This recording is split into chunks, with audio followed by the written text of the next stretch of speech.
Hey friends, welcome back. I'm so excited you're here. Today I'm kicking off the brand new bullet journal plan with me for March. For those who don't know me yet, I am Senta and I'm all about sharing everything related to my little creative business and my online shop. But honestly, one of my biggest passions is still journaling. As you can see, I'm starting fresh with a brand new journal. I know, most people start in January, but honestly, I'm not too fussed about that. If there's still space in the old one, I'm totally using it. But now I'm so excited to dive into this new journal with you. For the cover page, I'm using one of my cat die-cut stickers, and I'm going for a bit of a scrapbook style with this torn paper effect. I didn't plan anything too fancy for the first few pages though, because honestly I don't end up looking at them much anyway. Kind of a shame, but it is what it is. And that way I don't feel pressured to fill them out with stuff that doesn't feel right. So here's just a simple cover page and then a double spread. The green washi tape was actually one of my first ones. Back then I didn't even know what it was called. It came from my mom's advent calendar. Over the years I gathered quite a collection, but that's one of the things I love most about journaling. You always get to remember who gave you what or which artist you bought something from. It's like a little time capsule of memories. I glued the brown and green craft paper to the page and added a few stars and dots to finish it off.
I found this beautiful quote that I think is perfect for the beginning of a new journal.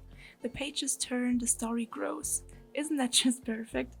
I've even painted a few flying books above it just with a black fineliner. They represent the journals I've already filled and the ones still to come, and I think they tie in perfectly with the quote. I've noticed that the pages in this journal are pretty thin and the writing from the previous page kind of shows through. I'm not sure yet if it's going to bother me or not, so I guess it's a problem for the future me to figure out. Next, I've got a year at a glance spread, but only until August because I'll probably be in the next journal by September. And you know what? I just realized while recording this voiceover that I totally forgot the C in the word glance, but we're just going to ignore that. Missing a letter here and there is kind of my thing, but honestly I do think there's a difference between regular writing and hand lettering. When you're writing, you're just thinking about the letters that come next, but with hand lettering, you're focusing more on how the letters are shaped, so you're not always thinking about the letters themselves. And that's why I mess up sometimes, but it's not a big deal. For the month names, I stamped them, which is a great option if you're still working on your hand lettering or just need to get it done quickly. And also, you can't do any mistakes with writing the names. I really love the layout though. It gives you a great overview of several months, but man, it's such a pain to draw all those tiny numbers. It's mentally exhausting and kind of boring at the same time, counting from 1 to 31 6 times. But I did it, don't worry. I also love the frame around the layout. It really helps to focus attention on the calendar pages. I used the same frame for the next layout, and I also love the idea of adding a stripe of washi tape in between. It just adds a little pop and makes the whole layout feel a little bit more relaxed. For this spread, I'm going to collect my monthly themes, so I'll be filling out a little box for each month with the corresponding color palette and theme, like drawing the main motif, adding a sticker or something like that. And now we're getting to the actual March setup, which I'm sure you're here for. I absolutely love this year's theme, and it's going to be part of my next shop update, which will happening on March 1st. So if you're a little sticker freak like me, make sure to check out my new sticker sheets with the spring delivery theme. I've drawn two versions on my iPad, one with turtles delivering flowers and the other one with cats. I just love painting animals with flowers or plants and giving them a little tasks to do. So that's going to be the theme for March, and I'll be using those stickers in my setup. For the cover page, I used my brown Ohuhu Finliner to draw two paperbacks with flowers peeking out. Hope you have fun watching.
Of course, I added some washi tape for decoration, and I found a few pink ones in my collection.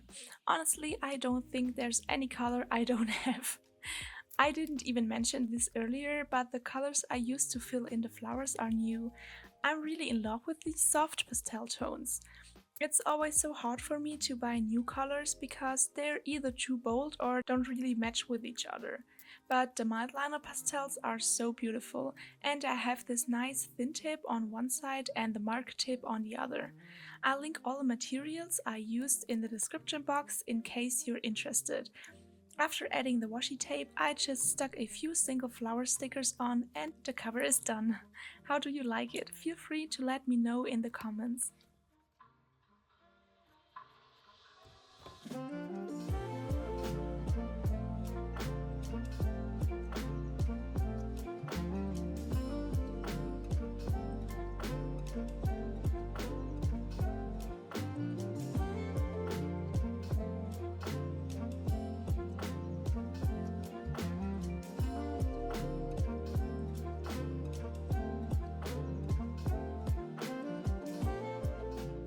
After such a lovely drawing, let's add another one, shall we?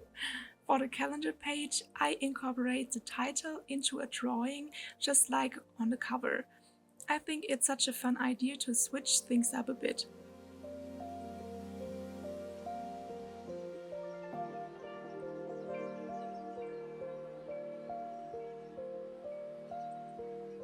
Now with this new journal, I had some trouble with the calendar layout, and I'm not sure if what I've done here actually makes sense. The journal is smaller than all my previous ones, so a table-style calendar didn't really fit. So what I've done instead is creating a row for each week with the weekdays and dates written all in one line. It's not perfect for scheduling specific appointments, but at least I can easily see which day matches with which date, and I can add appointments underneath or to the side. I'm just going to give it a try.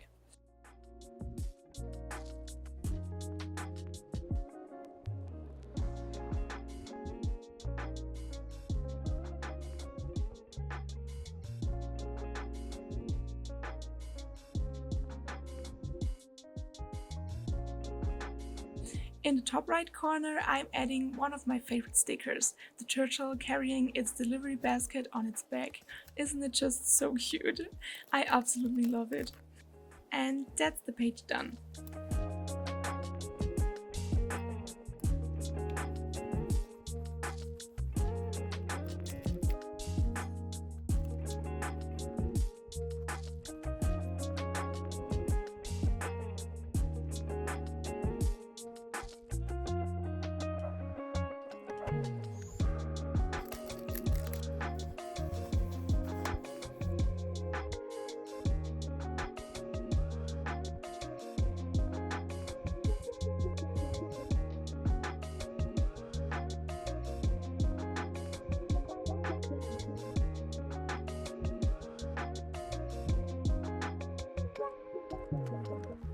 The next page is pretty simple. Over the years, I've learned that just because a layout looks super fancy and intricate, it doesn't always make it more effective. For tracking my monthly tasks, I decided to keep it really minimal this time. The title is inside a turtle shell with two little flowers peeking out behind it. Other than that, I just added a frame in this beautiful pastel green and stuck on a few stickers. I'm really curious to see how this layout works for me, or if I'll end up needing tables again. But as you can see, I've been journaling for over 5 years now, and I'm still experimenting with new layouts. And that's the whole point, always discovering something new, so it never gets boring. And this is already the second of 3 spreads where all you need is a little box and some decoration. I had a 1 line a day spread in February, and I just think it's such a cool idea. You capture something from each day, whether it was good or bad. It makes you take a moment to reflect on what happened that day. Like I said, the layout is super simple, just numbers 1 to 31 written in a column, add a few stickers and washi tape, and done. For this one, I used my favorite sticker from the collection, the cool skater turtle. I probably spent a solid hour with my boyfriend on the couch, and we were messing around with the design. He really wanted a skateboard, and at first I was skeptical, but now I think it's just hilarious. What do you guys think?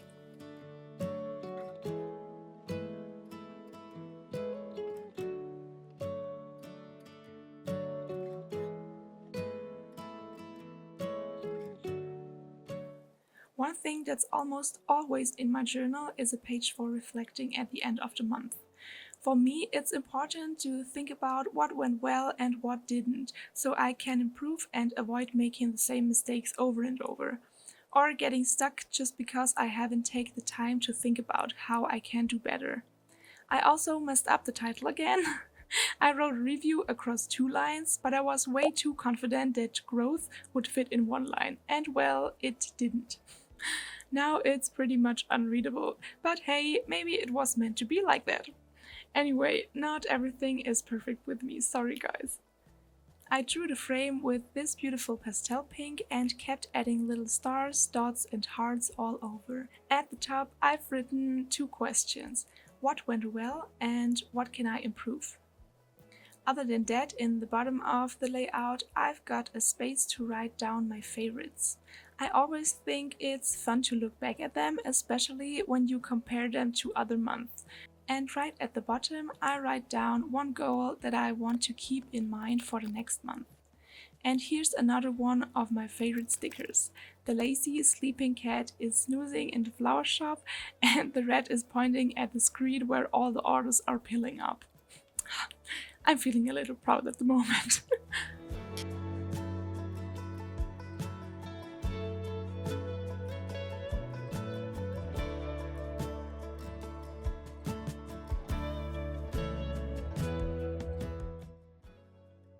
We're getting to the second to last spread, and this one is a bit more detailed. I want to track my social media channels and write down some learnings. Recently, I've been diving into which formats and topics are getting more love from the algorithm, and now that I'm starting to experiment, I want to keep track of what works and what doesn't. I've set up 3 sections for Instagram, TikTok, and YouTube, and since each platform has different important metrics, I'm tracking various factors for each. I'm comparing the end of January to the end of February, so I can see what happened during the month. I actually did this one for my 2025 setup as well, but since I'm starting a new journal now, I'm continuing it here. I won't bore you with too many details, but here's a quick breakdown. I'm tracking follower or subscriber counts, the highest views, most likes and reach. And I also note which video or post did especially well to learn from it. I've added some colorful lines for the learning section, and of course the flower stickers make everything feel way more vibrant. They really help brighten up what would otherwise be a pretty dull topic, and they make the layout feel so much livelier. Now I'm actually excited to fill everything out. And to finish it off, we have a super simple layout, a brain dump.